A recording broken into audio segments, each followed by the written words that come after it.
Hey everyone, I've noticed that many of you are enjoying the videos, but most of you haven't subscribed yet. We're super close to hitting 1,000 subscribers, and your support could help us reach that milestone. If you're enjoying the content, please hit that subscribe button and give this video a like.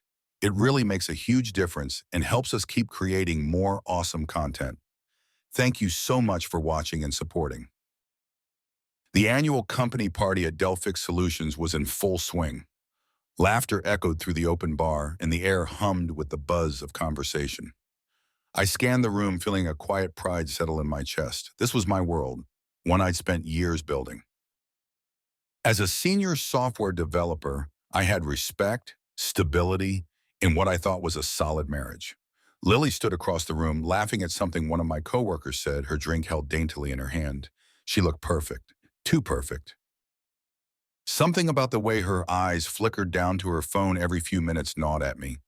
Her smile didn't quite reach her eyes, and the way she kept glancing over her shoulder, as if waiting for someone, sent a cold sliver of doubt into my mind. I shook it off.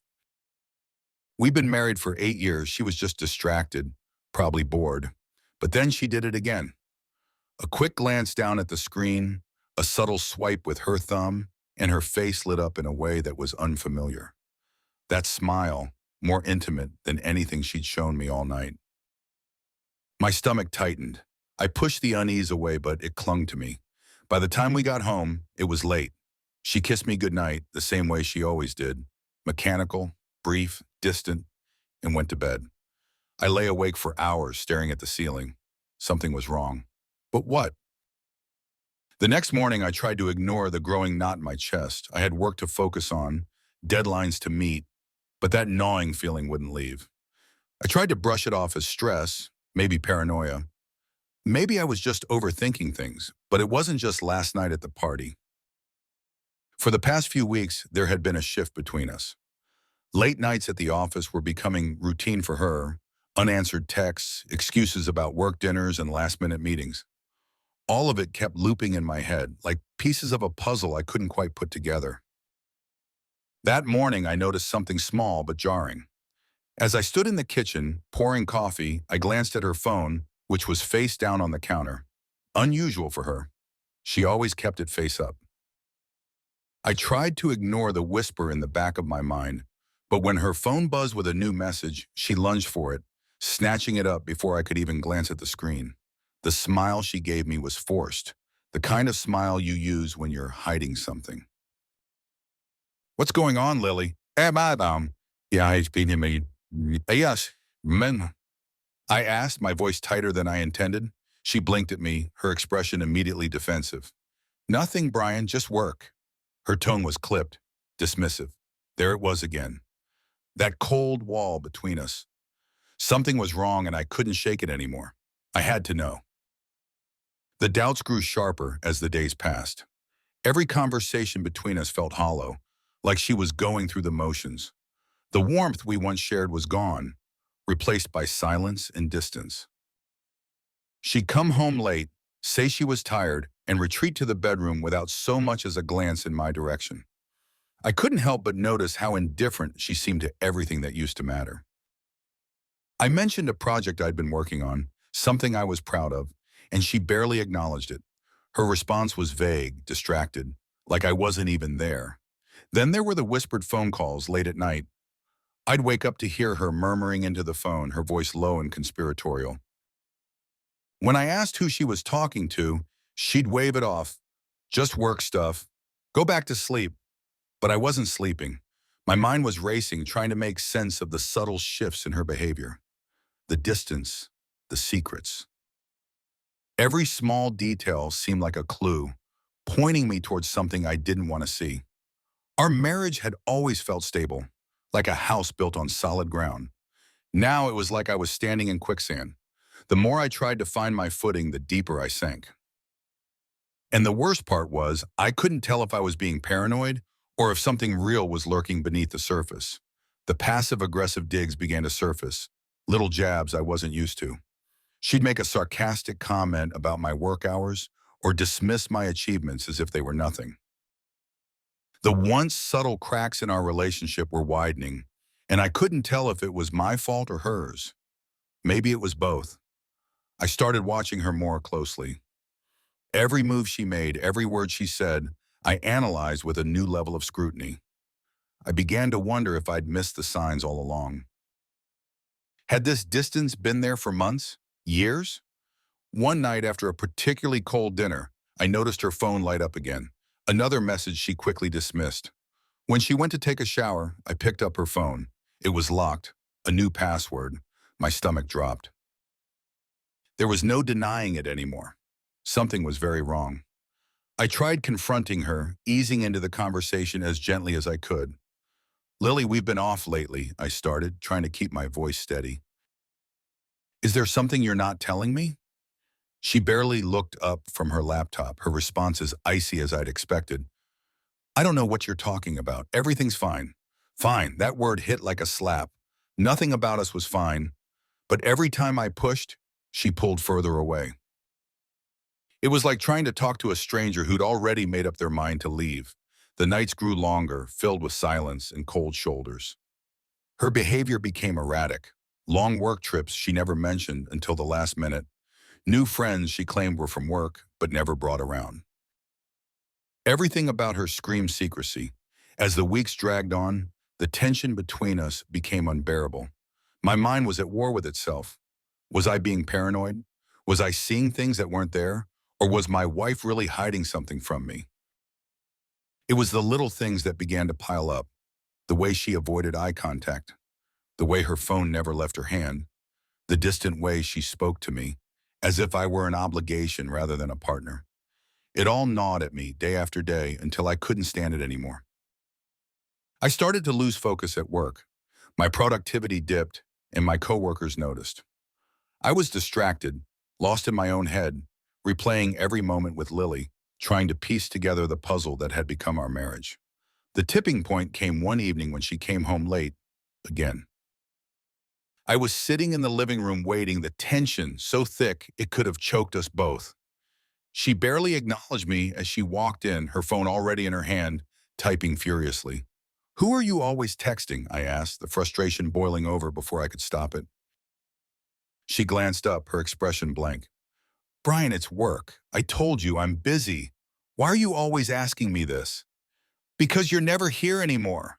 The words came out harsher than I intended, but I couldn't hold back. "You're always gone or you're glued to your phone." "What's going on, Lily?" For a moment, her face softened, like she was about to say something real, something honest. But just as quickly, that mask slid back into place, and she shrugged. "I don't know what you want from me." And that was it, the final straw. I couldn't ignore the signs anymore. The whispered calls, the late nights, the locked phone.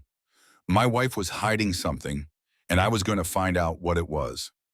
The gnawing suspicion that had taken root during that company party was now a full-blown certainty. Something terrible was coming.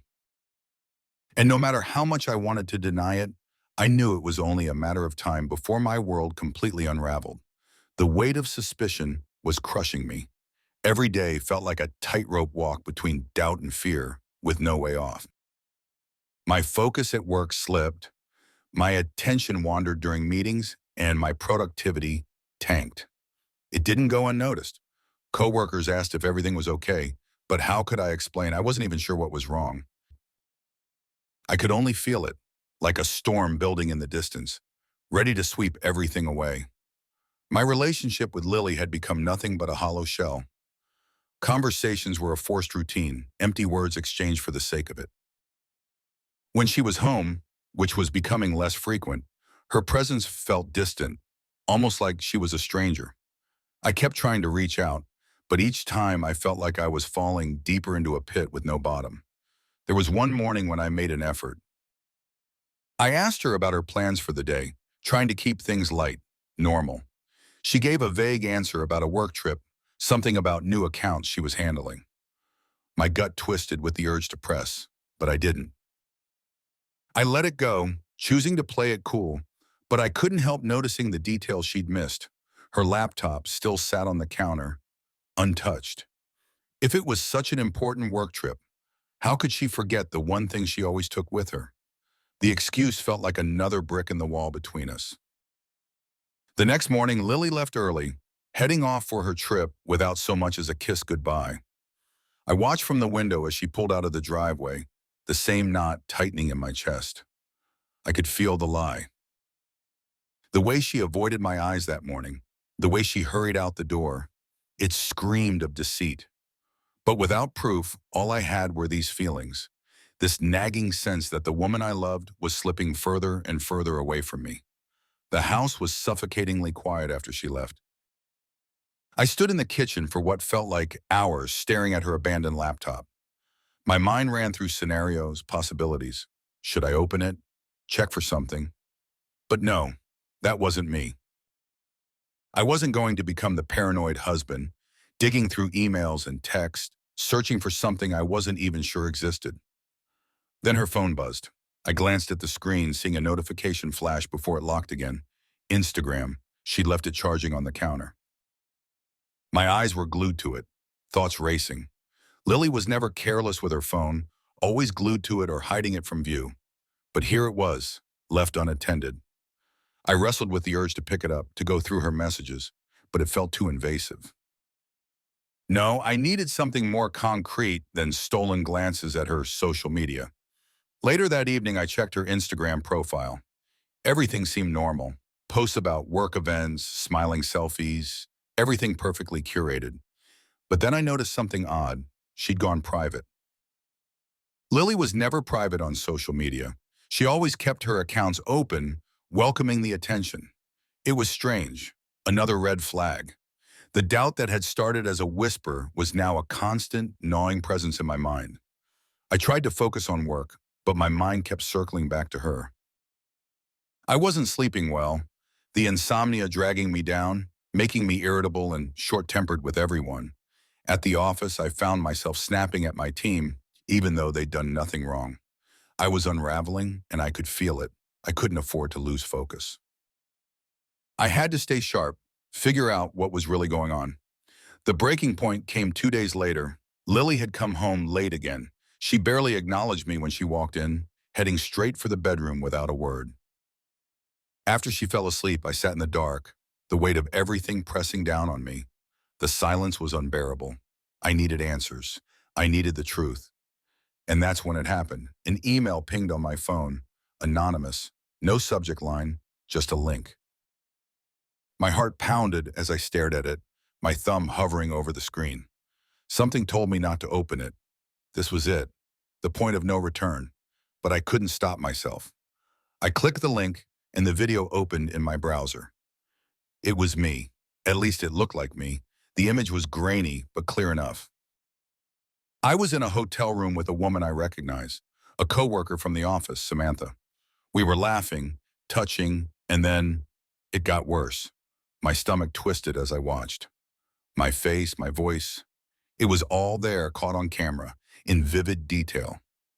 But I knew it wasn't me. I'd never been with Samantha. I'd never been in that hotel room, yet here it was, undeniable proof of something I hadn't done. Panic shot through me, my chest tightening as the enormity of what I was seeing sank in. It was a setup, it had to be. I rewatched the video, this time looking for inconsistencies. Something, anything that would prove it was fake. But I couldn't find a flaw. Whoever had done this, they'd done a masterful job. It was a deep fake, I realized, though I had no idea who would go to such lengths to ruin me. Just as I started to piece things together, Lily's voice cut through the darkness. I hadn't noticed her wake up. "So you've seen it." I froze. My throat tightened as I turned to face her, my mind racing. "What are you talking about?" She sat up, her face illuminated by the dim glow of the phone in her hand. She looked tired, but more than that, resigned. "The video. I've seen it too." I couldn't breathe. "Lily, you can't possibly think—" "I don't know what to think anymore, Brian. All I know is I can't do this." Her voice was cold, detached. "I've already talked to a lawyer. I want a divorce." It hit me like a truck. A divorce, this was how it ended. Over a fake video? My mind screamed at the injustice of it, the sheer absurdity. I opened my mouth to protest, to fight, but she cut me off, and I'm sorry, but I can't stay with someone who would do this to me. To us. Lily, I didn't. She shook her head, getting out of bed and pulling on a robe. I don't want to hear it. I've already made up my mind. I was speechless. In that moment, I realized this wasn't just about a video, it was her way out. She'd been planning this. I saw it now, the lies, the distance, the subtle manipulation. She'd wanted this. She was ready to walk away, and the video was just the final push. But why? Why go to these lengths? As she gathered a few things and left the bedroom, I sat there, numb.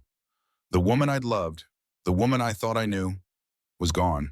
And in her place was someone willing to tear my life apart without hesitation. I stayed there for hours watching the door, waiting for her to come back, to tell me it was all some twisted mistake. But she didn't. When morning came, I was still sitting in the same spot, replaying every moment in my head, trying to make sense of it. My world had collapsed.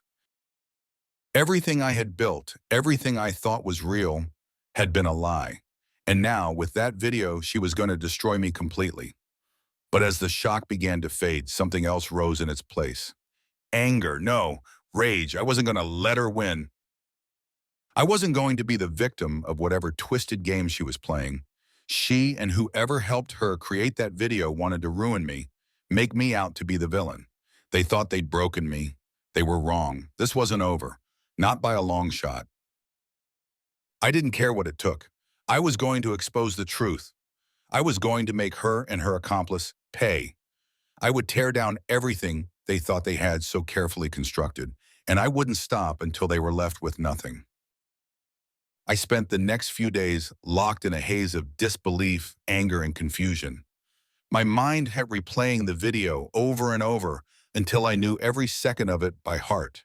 The man in the frame who looked like me, the hotel room that felt like a knife in my back. It wasn't just an attack on my marriage, but on my entire life.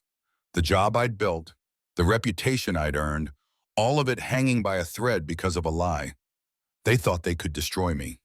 Lily and James had underestimated just how far I was willing to go to get my life back. I reached out to Emma that night. She'd been my closest friend for years, a digital forensics expert who could see through just about anything. If anyone could help me untangle this mess, it was her. I needed her to confirm what I already knew, that the video was fake and that this was a calculated move. If Lily wanted war, she'd get one. Emma met me the next evening at a quiet cafe. She took one look at me and knew something was wrong.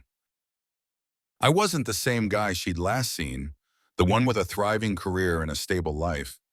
She didn't ask questions at first. She knew me well enough to let me talk when I was ready. "So what's going on?" she finally asked after the waitress dropped off our drinks. I slid my phone across the table, already loaded with the video. "I need you to watch this." Emma frowned but did as I asked. I watched her face as she viewed the footage, her brows furrowing, eyes narrowing as the seconds ticked by. When it ended, she looked back at me, her expression unreadable. "That's not you," she said flatly. "No," I said, my voice barely above a whisper. "But it's convincing, right? Too convincing." She nodded slowly, setting the phone down. "It's a deep fake, a really good one. Whoever made this knew what they were doing." I let out a breath I didn't realize I was holding. Hearing her confirm, it was both a relief and a trigger. The anger I'd been bottling up for days exploded, and my hands trembled as I clenched them into fists. I didn't care who saw. Emma leaned in closer, lowering her voice. "Tell me everything." I laid it all out for her, the months of distance, the subtle manipulation, the cold way Lily had demanded a divorce without so much as a tear in her eye. I told her about James, the man Lily had been seeing behind my back, an artist skilled in digital work. As the pieces came together, so did the rage. It was clear now. This wasn't just infidelity. It was a takedown, and I had to fight back before I lost everything. Emma was silent as I finished. Then, without missing a beat, she asked, "What do you want to do?" The answer came before I could even think it through. "I want to destroy them." Her eyes flickered with something, concern maybe, but she nodded. "I can trace the video. I'll need access to Lily's computer or phone to see where the file originated. And if James is involved, we'll find a way to use his own work against him. The plan started to form in my head, small pieces connecting. If Lily and James thought they'd outsmarted me, I'd use that arrogance to my advantage. I wouldn't lash out in anger. I'd be patient, precise. Let them think they'd won until the very last second. The next morning, I woke with a new sense of purpose. My first task was to get through the workday without losing my mind. The thought of what this video could do if it spread to my office weighed heavily on me, but I couldn't risk losing my cool, not yet. As much as I hated it, I still needed the job, for now at least. But life has a way of kicking you when you're already down. Just after lunch, my boss called me into his office. The moment I stepped inside, I knew something was off. He didn't look me in the eye, didn't offer the usual small talk. He just cleared his throat and handed me a letter. Termination. The words blurred as I stared at the paper, my heart sinking as if it were made of lead. There's been an issue, my boss said, his voice strained, a video circulating, and we can't afford to have this kind of scandal tied to the company. I didn't say a word. I couldn't. I just nodded, shoved the letter into my bag, and walked out. The moment I was out of sight, I called Emma. They fired me, I said through gritted teeth. Emma didn't hesitate. We need to move fast then. I've already done some digging. James's digital footprint isn't as clean as he thinks. We can use that. I listened as she laid out the details of her research. James had been involved in a few questionable business ventures before, projects that skirted the line between legitimate and illegal. One in particular, involved selling deepfake technology to less than savory clients, and he'd covered his tracks well until now. What do you need from me? I asked, the anger boiling beneath my skin, threatening to spill over. We're going to bait him, Emma said. We'll create a fake job opportunity, a digital art commission so big he can't resist. We'll make it seem real, something so exclusive that it inflates his ego, but behind the scenes, I'll track every move he makes, every foul he touches. The plan was genius in its simplicity. We create a fake client, an anonymous collector who had seen James's work online and wanted a one-of-a-kind piece. We'd make it too lucrative for him to pass up, and once he took the bait, Emma would dig through his systems. Emma, if we found the original deepfake file, I could prove that Lily and James had set me up. And once I had that proof, I'd bring everything crashing down. Setting up the fake job was easier than I thought. Emma used her contacts to create a convincing profile, an art dealer with ties to wealthy collectors, offering James an obscene amount of money for a custom piece. We played to his ego, making it seem like he was being chosen for something exclusive, something that would elevate his career beyond anything he could have imagined. Within days, James bit. His response was smug, full of bravado, exactly what we'd expected. The moment he agreed to take on the project, Emma's tracking software went to work. She monitored his computer activity, digging through layers of encrypted files until she found it. The deepfake video that had been used to frame me. The original. I stared at the screen as Emma brought it up on her laptop. My face, my voice, all carefully manipulated. But now we had proof, metadata, timestamps, and everything we needed to trace it back to James's computer. My heart pounded in my chest as I realized just how close I was to ending this. This is it, Emma said quietly. We've got him. But I wasn't done yet. I couldn't just expose James. I needed Lily to feel the weight of her betrayal, to watch everything she'd built come crashing down. It wasn't enough to prove my innocence. I wanted them both to suffer. That night, I played my role perfectly. I stayed calm, cold even, when Lily came home. She barely looked at me, her attention already elsewhere. Probably on James. I didn't care. Let her think she'd won. She had no idea what was coming. I spent the next few days finalizing the details of the trap. Emma helped me create a trail of breadcrumbs that would lead James straight into his own downfall. I made sure the fake commission was complicated, requiring him to access files, submit progress updates, and reveal just enough about his process that we could use it against him. All the while, I kept up appearances with Lily, acting like everything was fine, even though I knew it wasn't. The colder I got, the less she seemed to notice. lost in her own world of lies. And then, finally, it was time. Emma compiled all the evidence, the deepfake video, the digital trail leading back to James's computer, the conversations he'd had with Lily about framing me. It was airtight, impossible to deny. Now all I had to do was release it, but I wanted more than just an email. I needed the impact to be public, unavoidable.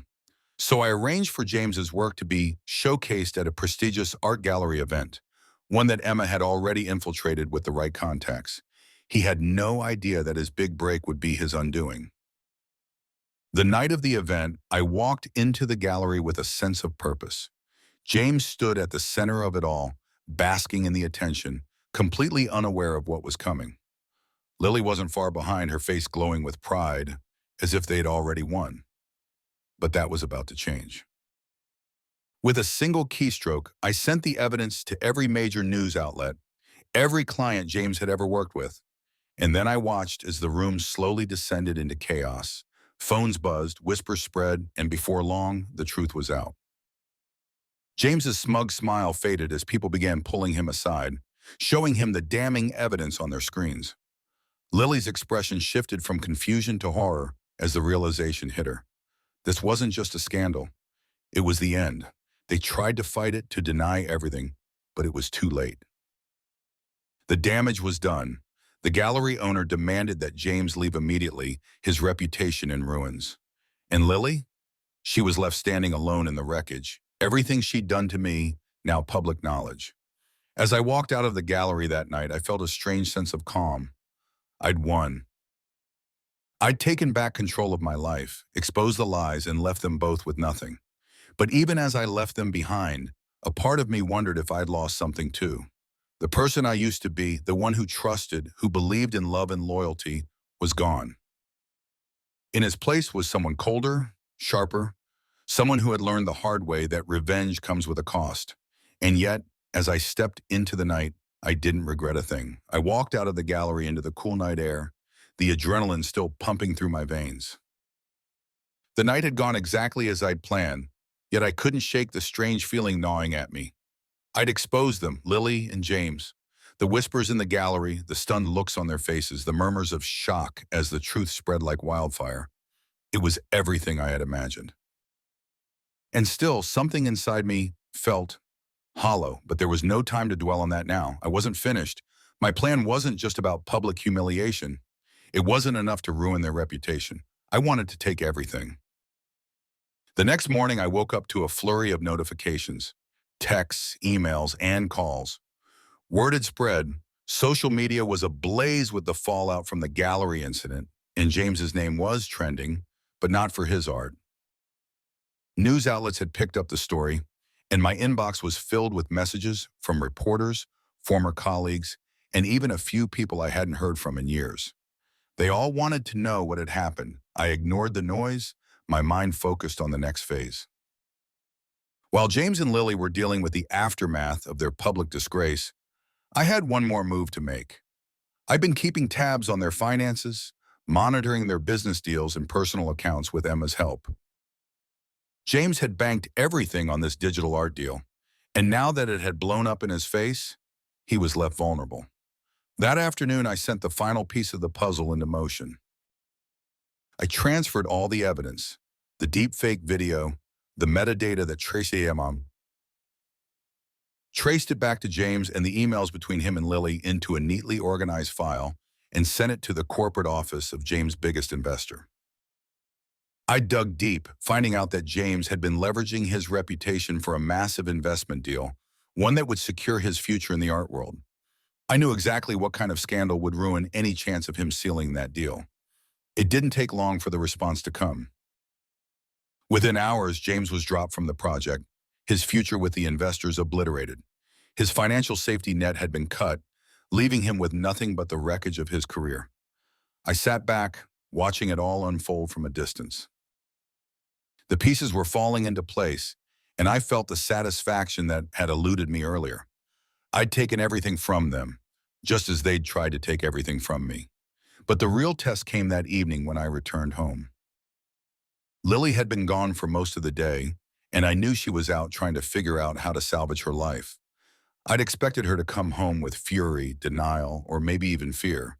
But when she walked through the door, it was none of those things. She looked broken. Her eyes were red, her face pale. She stood in the doorway for a long moment, staring at me like she didn't recognize the man in front of her. I didn't move, didn't say a word. I was done talking. There was nothing left to say. "You did this," she whispered, her voice hollow. "You destroyed everything." I met her gaze, cold and unflinching. "You did that yourself." She collapsed into the chair by the door, burying her face in her hands. For a moment, I thought she might cry, but when she looked up in the end, her expression was empty. "I didn't want it to go this far," she said. "I didn't think you'd fight back." That was the moment I realized she'd never truly known me. She'd thought I was weak, someone she could manipulate and discard when it suited her. But she was wrong. I wasn't the man she thought she could betray without consequence. "Why, Lily?" I asked, my voice low, almost tired. "Why did you do this?" Her eyes flickered with something, regret, guilt, maybe, but she didn't answer right away. When she finally spoke, her words were soft, barely audible. "I was tired. Tired of us. Tired of the way things were. James, he made me feel alive." I clenched my jaw, the anger bubbling up again. I had given her everything. My trust, my loyalty, my love, and she'd thrown it all away for a cheap thrill with a man who could create lies as easily as art. "And so you tried to ruin me," I said, my voice sharp. "You didn't just walk away. You tried to take everything." She didn't deny it. Maybe she couldn't anymore. Maybe the weight of what she'd done was finally crashing down on her. "I never thought it would get this far," she whispered. "I didn't think you'd fight back," I finished for her, my tone cold. She nodded, her hands trembling in her lap. For the first time since all of this had started, I saw fear in her eyes, real fear. She knew now that she had lost, that I wasn't going to let her or James get away with it. I stood up, walking past her without a second glance. "It's over, Lily. You've lost." She didn't try to stop me, didn't call out as I left the room. I could hear her quiet sobs as I walked down the hallway, but I didn't turn back. I couldn't. I wasn't the man I used to be, the man who would have tried to comfort her, to understand. That man was long gone. The next day, I met with Emma again. We sat in her apartment, the air thick with the weight of what had happened. She'd been following the news, tracking the fallout from the gallery incident, and she knew as well as I did that it was over. "It's done," I said, my voice flat. "They've lost everything." Emma nodded, her eyes searching mine. "And you? What now?" I didn't have an answer for that. I'd spent so long focused on taking them down, on destroying what they'd built, that I hadn't thought much about what came next. The anger had driven me, kept me sharp, but now that it was gone, I wasn't sure what was left. "I don't know," I admitted, the words feeling foreign in my mouth. "But I can't stay here." Emma studied me for a long moment, her gaze softening. "You did what you had to do, Brian. You fought back." But the question that lingered in the silence between us was whether or not it had been worth it. A week later, I packed up my things and left the house for good. I didn't say goodbye to Lily. There was nothing left to say. I'd already filed for divorce, and I knew she'd sign the papers without a fight. What else could she do? She had nothing left. No career, no reputation, no James. As I drove out of Seattle, a strange sense of freedom washed over me. I wasn't sure where I was going or what I'd do next, but for the first time in months, I felt like I was in control of my life again. The weight of betrayal still clung to me, but it didn't feel as heavy as it once had. I'd survived. I'd come out on the other side, maybe a little colder, maybe a little harder, but stronger all the same. Emma had offered to come with me to help me start over, but I wasn't ready for that yet. I needed space, time to figure out who I was without the rage, without the need for revenge driving every decision. As I crossed the state line, the sun setting in the distance, I rolled down the window and let the wind whip through my hair. The road stretched out before me, endless and open, And for the first time in what felt like forever, I allowed myself to hope. Not everything was behind me, but the worst of it was, and now I could start again. They thought they'd destroy me, turn me into the villain. But in the end, I was the one who walked away free, leaving them in the wreckage of their own making. Now it was time to figure out what came next. The gallery buzzed with an air of anticipation. All around me, polished smiles and polite laughter filled the room as James' work took center stage. People murmured about the brilliant digital artist whose star had been rising for months, how he was pushing boundaries, redefining the art world. They didn't know what I knew, what they were about to see. I stood near the back, invisible, as the curator made his opening remarks, introducing James as the visionary behind the night's showcase. The crowd clapped, and James, ever the showman, stepped up to the mic. He wore that same arrogant smirk I'd come to despise. He thanked everyone for coming, spoke in vague terms about his creative process, how this new series explored the intersection of technology and identity. It was ironic, really. The crowd ate it up, but that smug expression wouldn't last, not after tonight. As James talked, I glanced at Emma, who was stationed near the gallery's control room. She gave me a subtle nod. Everything was in place. We had timed it perfectly. James had no idea that his moment of triumph was about to turn into the most humiliating night of his life. The moment he finished his speech, the lights dimmed. A projector flickered on, casting images from James' latest digital piece onto the massive wall behind him. It was abstract, a collage of faces all morphing and blending together in a way that was meant to be profound. The crowd gasped in awe as if they were witnessing something revolutionary. Then, just as planned, the feed glitched. For a second, confusion rippled through the room. The gallery's pristine, curated calm wavered as the images began to distort, flicker. James turned, his brow furrowed, probably wondering if there was a technical issue, but there wasn't. This was the moment I'd been waiting for. Without warning, the deepfake video flashed across the screen, the same video that had nearly destroyed my life. The footage of me, or what was supposed to be me, in that hotel room with Samantha. The crowd gasped again, but this time in shock. Whispers spread through the room like wildfire, confusion giving way to unease. James froze, his eyes wide, his mouth opening and closing as if he couldn't quite comprehend what was happening. He turned to the curator, to the gallery staff, to anyone who could stop it, but there was no stopping it. Emma had locked them out of the system. The truth was playing for everyone to see, and there was no escaping it now. The video played in full, and as it did, I watched the realization dawn on the faces in the crowd. This wasn't part of the exhibition. This was something else, something much darker. I could hear murmurs of recognition, people whispering my name, others staring at the screen in disbelief. When the video ended, Emma's next move came into play. A new image flashed on the screen, James's email inbox. The audience gasped again as they watched a series of emails between him and Lily unfold, detailing their plan to ruin me. Every calculated lie, every manipulative step they'd taken to destroy my life was there for all to see, exposed in real time. James staggered back, his face pale, his mouth hanging open as he stared at the incriminating evidence. He looked over at me, and for a brief moment, our eyes locked. I saw it then, the panic, the fear. He knew exactly what I'd done. I gave him nothing in return, no smile, no gloating. Just cold, unflinching silence. And then there was Lily. She had been standing off to the side, her face carefully neutral throughout James's speech. But as the video played and the emails were revealed, her expression cracked. Her composure, always so controlled, shattered in an instant.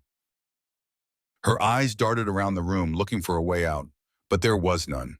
Everyone was watching her now, their eyes filled with judgment, disgust. She took a step toward me, her lips trembling, but I turned away, refusing to acknowledge her. Whatever she had to say didn't matter anymore. She was done, finished. I had given her every opportunity to come clean, to stop this before it went too far. But she had chosen the wrong side, and now she was paying the price. The gallery was in chaos. People were whispering, texting, some even filming the scene on their phones. It was spreading, and I knew by tomorrow every corner of the art world and beyond would know what had happened. James' career was over. He'd never recover from this. No one would trust him again, not after this public disgrace. I walked toward the exit, feeling the weight of it all lift from my shoulders. Behind me, I could hear the frantic voices of the gallery staff trying to salvage what little they could from the disaster.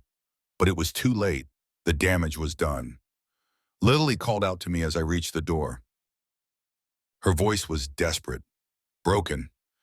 "Brian, please." I paused, my hand resting on the door. For a split second, I considered turning around, looking at her one last time.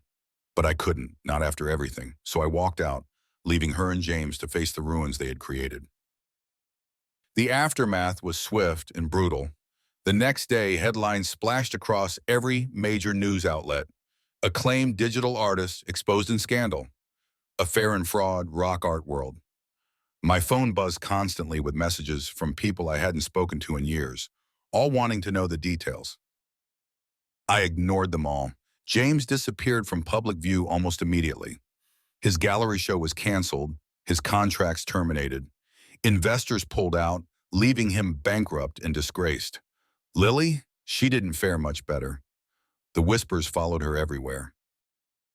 Her colleagues, friends, even her family distanced themselves.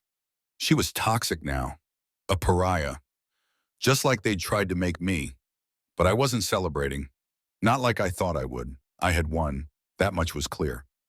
I had taken everything from them, just as they had tried to do to me. But the victory felt hollow, like ashes in my mouth. I had become something else in the process. Colder, harder, and I wasn't sure I liked it. Emma called that evening, her voice quiet but steady. "It's over, Brian. You did it." "Yeah," I replied, staring out at the darkened skyline. "I did." "Are you okay?" she asked, the concern evident in her tone. I didn't know how to answer that. I should have felt triumphant, relieved even, but there was a heaviness that lingered, a sense that something had been lost along the way.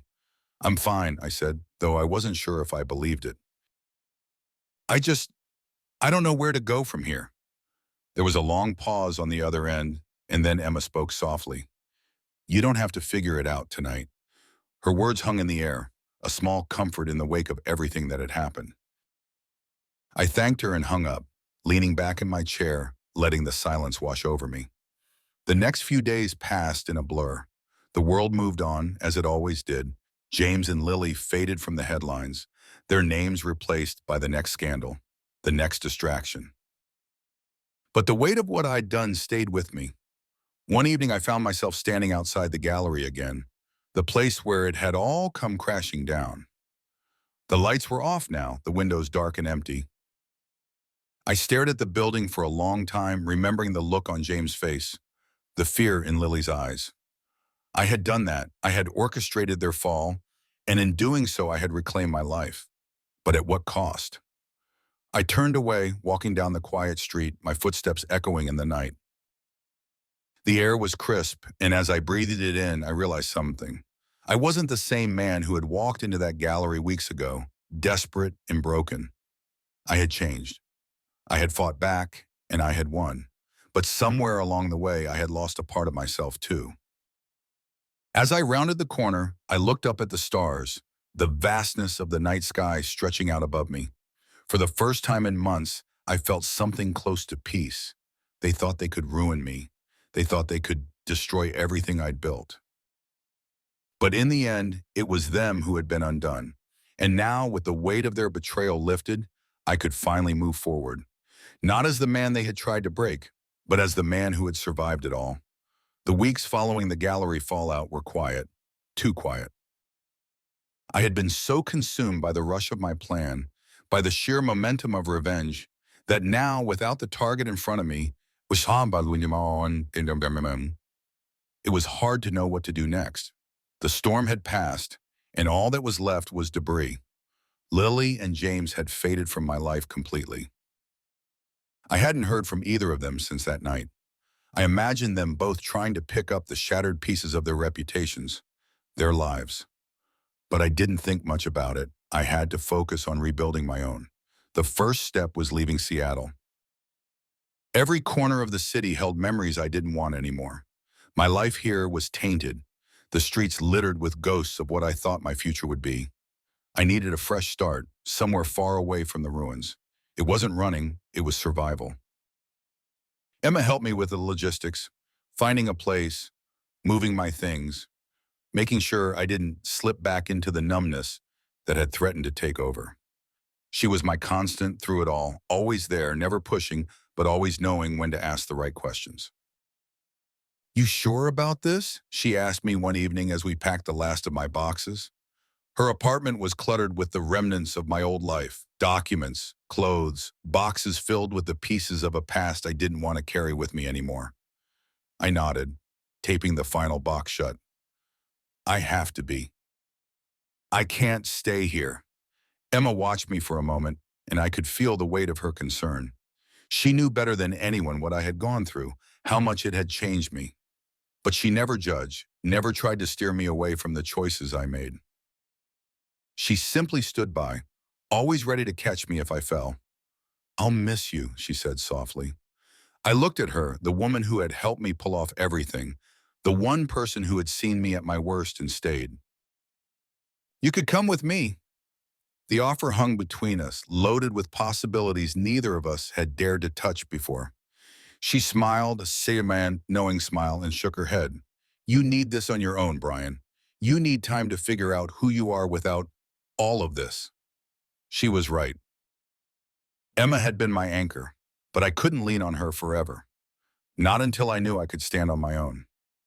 The day I left Seattle, I didn't tell anyone. There were no farewells, no sentimental goodbyes. I packed up my car and drove, the skyline shrinking in my rearview mirror as I headed south, toward a city that held no history, no shadows. The open road stretched in front of me, the hum of the engine and the occasional whir of passing cars my only company. I wasn't sure where I'd end up, but that was the point. For the first time in months, maybe years, I was driving towards something instead of away from it. I had accepted a job in Portland, a new opportunity, a new industry. They didn't care about my past there, didn't know my name or my story, and that was what I needed most, a blank slate. As I drove, I thought about Lily and James, about what I'd done to them. There had been satisfaction in exposing them, in seeing their lies unravel before the world. But it hadn't healed me like I thought it would. It hadn't erased the betrayal or filled the emptiness they'd left behind. Revenge had given me control, but it hadn't given me peace. I thought about what Emma had said, the cost of it all. She was right. Somewhere along the way, I'd lost pieces of myself. The man I had been before, the one who believed in loyalty and trust, was gone. I wasn't sure what was left in his place. But I wasn't broken, not anymore. Portland was different. It was quieter, smaller, a city that didn't demand much of me. I found a modest apartment overlooking the river, the kind of place where no one asked questions, where I could blend into the background. The new job wasn't glamorous, but it was steady. It gave me routine, something to occupy my mind and keep me moving forward. For the first time in what felt like forever, I could breathe. Months passed. I kept my head down, focusing on the work, letting the rhythm of this new life soothe the jagged edges of what I'd been through. I didn't keep in touch with anyone from Seattle, save for Emma. We spoke often, mostly through text, catching up on little things. She never pressed me for details, never asked how I was really doing. I think she knew I needed space to figure that out for myself, and slowly I did. There were nights when the past crept back in, memories of Lily, of our life together, of the betrayal that had torn it apart.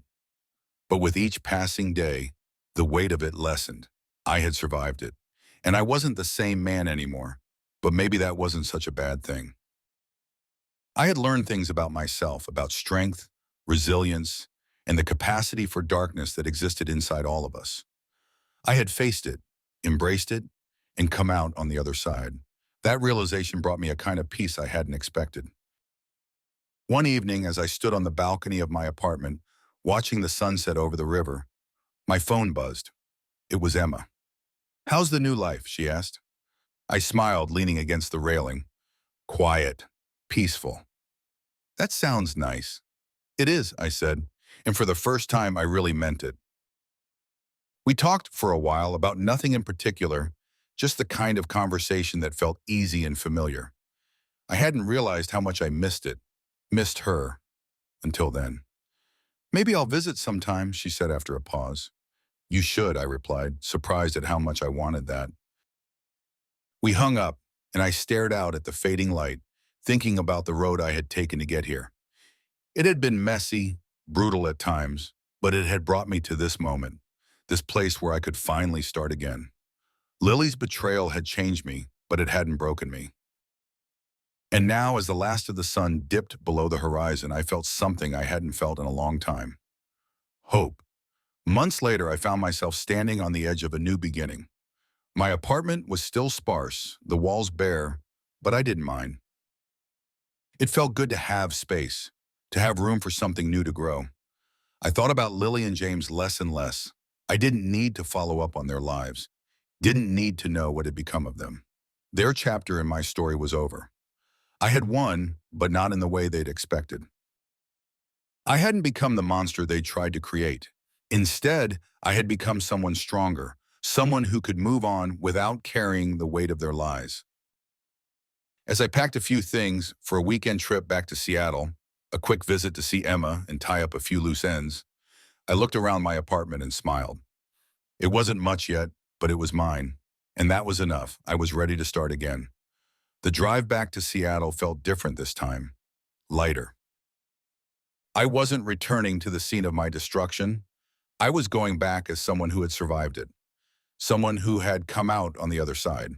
As I pulled up to Emma's PO place, I saw her waiting for me outside, her smile wide and welcoming.